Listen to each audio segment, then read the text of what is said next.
everybody, what is up? Welcome back, or welcome to my channel if you're new here. We're gonna talk about what goes into a budget, because not a lot of people really realize what goes into their budgets when they're trying to create one and start this budgeting journey. So we're gonna get down to the basics and discuss what goes into a budget and elements. So let's hop right in. Bring the fun back into budgeting with cash envelopes, trackers, fun challenge inserts, and the tools to help you have fun while you budget. And so today we're going to talk about the 5 or 6 different elements to creating a budget. The first one that you need is your inflow, and this is usually discussed as income, but I prefer the term inflow because the money that we get does not just come from our jobs and classify it just as income.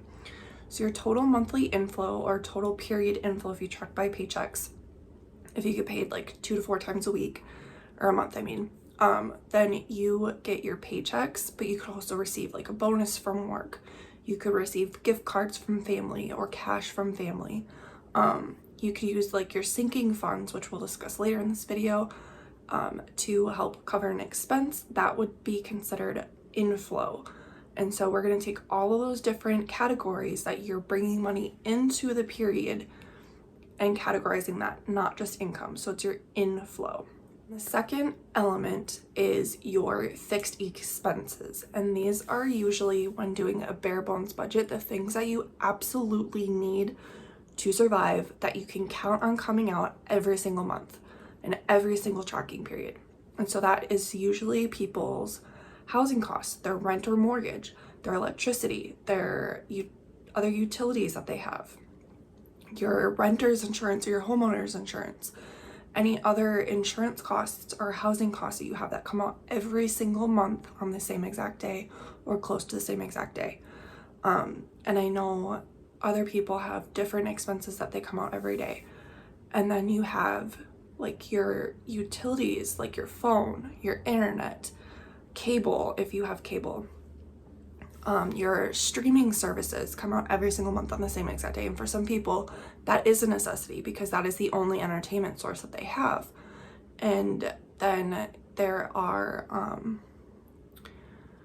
like your car insurance comes out the same time every month, and those kinds of bills. So you're gonna want to get the track of every single aspect of that category for your budget. The third category is variable expenses, and so that is going to include your categories that you have for your budget that fluctuate.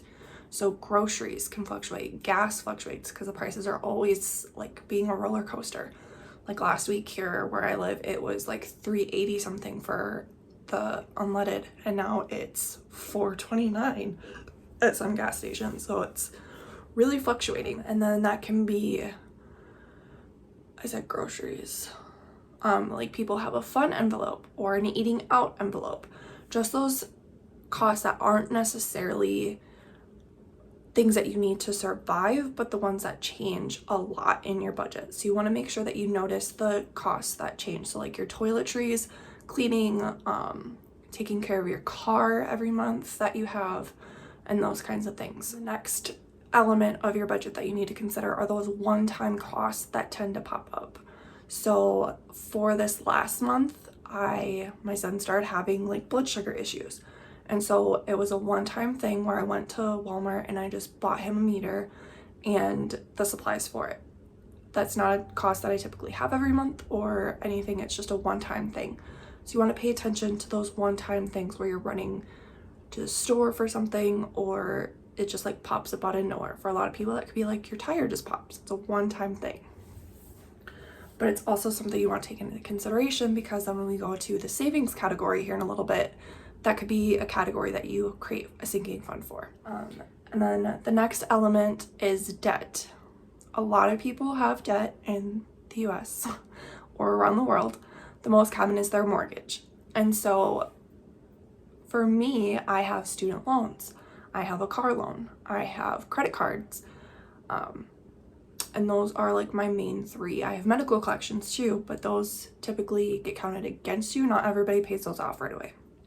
So those are included in your debt, but you want to include those in your budget because you need to make those monthly payments every single month. The bare minimum has to be made because otherwise it really negatively impacts your credit score, and you can have a late fee charge. You can get a late payment notice on you, and that can really, really be hard to come back from and really mess up your score. I missed 2 payments because of the pandemic. I don't know if I'm allowed to say that word and have this get posted, but that's what we're gonna call it.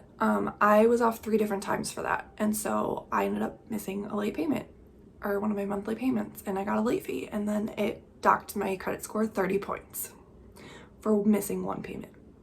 So you bet your bottom dollar that I tried really, really hard to not miss another one. And really keep track of when the due dates are, pay them as soon as you get paid, so that way you know you're not missing them. And then the last element of your budget is your savings. And so when we talked about the one-time costs, you can create what's called a sinking fund that you put money into slowly by a due date. And then you can use that money to use when you need it in that period. And then you put that down as inflow, and then you use it and the cost covered, and you're not taking it out of your income for that period or that month. And so like this weekend, I'm going to Missouri for my cousin's wedding. It's very important to me that I go. So as soon as they mentioned that my other cousin was going to get married this year, which ended up not happening, I started slowly saving up to come this year, because it's really important to me that I don't miss those big events, because I miss so much of the little ones growing up because I spent like 10 years not going because of random factors. And so I don't want to miss those big events because it's very important to me to be there and to be, I don't feel like I lived down there, and then it just like feels natural every time that we're together. So I really am important for me to not miss those big events. And so I started saving up last year as soon as they mentioned it to me. And then when I got the invite for my middle cousin's wedding, I was like, oh, sweet. I actually have the funds to go. So let's go. And so yeah, I'm going to do that this weekend. And I saved up money for gas and the hotel for the weekend because I don't have a family member that I can stay with yet. Hopefully the next time I go I will. But yeah, so I have all of that ready to go, so I can put that down as inflow for this period because I get paid next week when I come back. And so I have that savings fund marked down on my budget sheet as inflow for the trip. And then whatever's left, I can either roll over to the next trip that I go or roll it over into something else. And so those are the kinds of things you want to consider for savings, but the most common ones are Christmas and birthdays. And that's like all personal preference on what is important to you that you have the money saved up for. So like for me, it's Christmas every year. That is the biggest one I struggle with. Like last year, I wasn't in a very good paying job, and I was trying to go to nursing school. And so I only had like $50 maybe that I could give my kids for Christmas presents. Like we were talking about Christmas, buying for kids can be expensive. And so birthdays are no exception, especially if you want to have a party for them at a place. So like this year we're doing a bowling party for my youngest this month, and my oldest had a birthday party for bowling. And to get the really cool bowling that has, they call it Spark Bowling at this alley, and it has like all these different kids games you can choose. So it's not just regular bowling, it's more fun, and it's like worth the extra money. But it was $144 for just 3 lanes. And then a lot of other places charge like $200 just to have like 5 kids at the party. And it's like absolutely ridiculous, on top of like light decorations, the cake, and then presents. And I was like, oh my gosh, this is so much. And I just like was completely forgot to save for birthdays. So I started saving a little late, and I actually had to take out of my Missouri trip fund that I had and then replace it as I was getting paid. And so you can move around your savings like that too, as long as you are very diligent about replacing it. But if you feel like you're kind of flaky or have no like impulse control, so I don't have very good impulse control, but like I knew going to Missouri was super important to me, and also having a good party for my son was very important to me. So I was very diligent about making sure that those things that were important to me were still going to happen. And I did what I had to do. And I knew I had time for Missouri to build that back up because I get paid. Like I got paid last Friday, so I still had money to put away for it if I needed it. But my son's birthday had a specific deadline to reserve the lanes, so I knew I had the lanes that I wanted and the amount of space that I knew I needed to have for my party. And so you just have to take into consideration the little details like that. And then in another video coming soon, I will actually walk you guys through how to set up the budget on paper. I do paper and pen, so you'll have to let me know if you do digital, but it's about the same thing. Like if you go into Excel, you can set it up the same way too. And you can use like the templates they have where it's already computerized out for you. So it's very customizable to be digital as well, but I like pen and paper, so that's what I use. And then I will walk you guys through like how to do the sheets and how to like create your sinking funds and how to like figure out what your budget is, because I know in the last video I believe was like the walkthrough of, or like how to set up the month, I think. I'd have to look now because I'm really questioning what video I posted last, but if it's the one I think it is, I walked you guys through how to fill out the budget sheets. If not, I will do that and then we will talk about sinking funds and creating the budget.